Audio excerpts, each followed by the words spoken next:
Hello chess lovers, Suren here, and I have a very fascinating game for you played by Viswanathan Anand. Anand is on the black side against Teimour Radjabov. This game was played at 2002 FIDE Grand Prix. Now let's see what happened on the board. This was a rapid game and Radjabov started the game with d4, knight f6 by Anand, c4, e6, knight f3, b6, Anand goes for Queen's Indian defense and a3, Radjabov is choosing the Petrosian variation, white is preparing knight c3 and acting against black's bishop b4 move. This is a variation which was often used by Garry Kasparov early in his career. Bishop b7, knight c3, d5, c takes d5, knight takes d5, queen c2, we see the exchange of knights on c3 square, knight d7, e4, bishop e7, bishop d3, c5. Anand is challenging white's center. We see castling by both sides, bishop b2. Later, if white can open up the center, then these white bishops can create too many problems for black king, like in Kasparov's game against Lajos Portish. Rook c8, queen e2 and c4. Anand tactically simplifies the center without being afraid of the opponent's bishop pair. Bishop takes c4 was played, and in return Anand captured on e4. You are capturing my bishop, I am capturing your bishop. But here white removed the bishop from c4 square with a tempo, attacking black rook. That's why black first captured on f3 and then played rook c7, rook d1, bishop d6, bishop d3, and a strong move by Anand b5. This is an important strategic move. Black is using the fact that capturing on b5 can be problematic for white and prepares to bring the knight on d5 square, or if needed on c4. If black gets time to achieve this, the pawns on a3 and c3 will become very weak.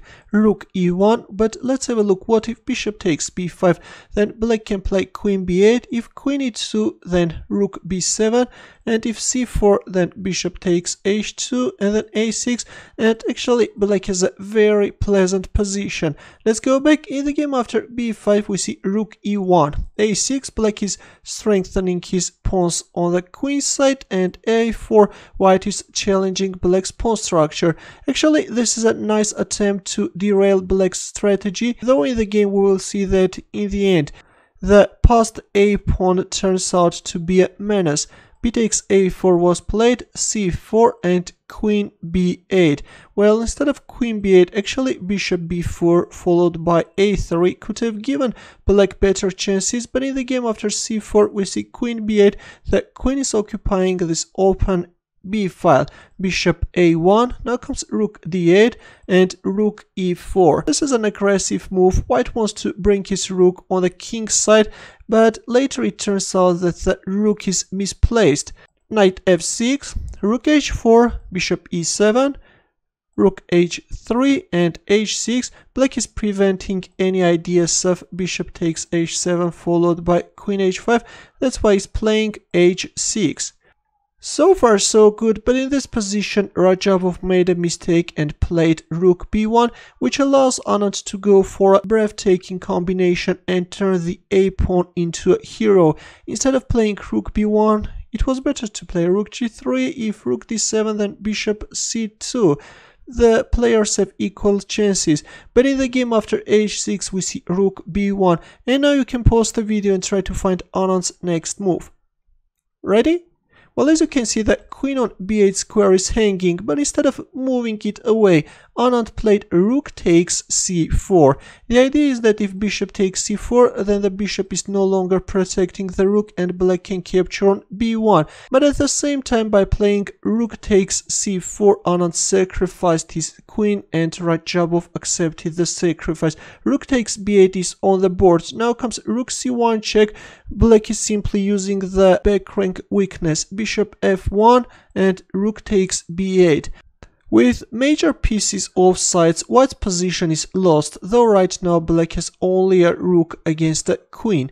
Right now the bishop on a1 is hanging, and also black wants to bring the second rook on the first rank as well. Bishop c3 was played, now comes rook b1, queen d3, and the a pawn marches forward. It turns out that now the hero pawn will decide the game. Queen takes a6, but now comes a2.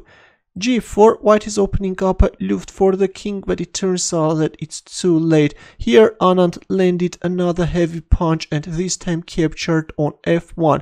Queen takes f1. Well, instead of queen takes f1, if king g2, then black can give a check from g1, and then rook b3. The idea is to win this bishop, which is covering the a1 square, and promote the pawn to a queen.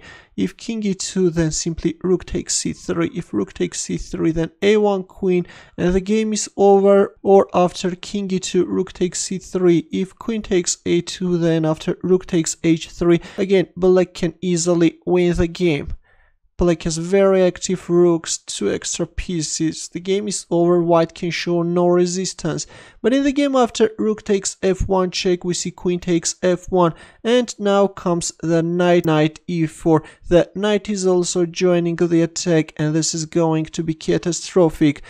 With his last move, black is again targeting the bishop on c3 square in order to remove the bishop, which is successfully covering the a1 square. Bishop a1 was played, a desperate attempt, but after Anand's powerful knight d2 move, finally Radjabov resigned.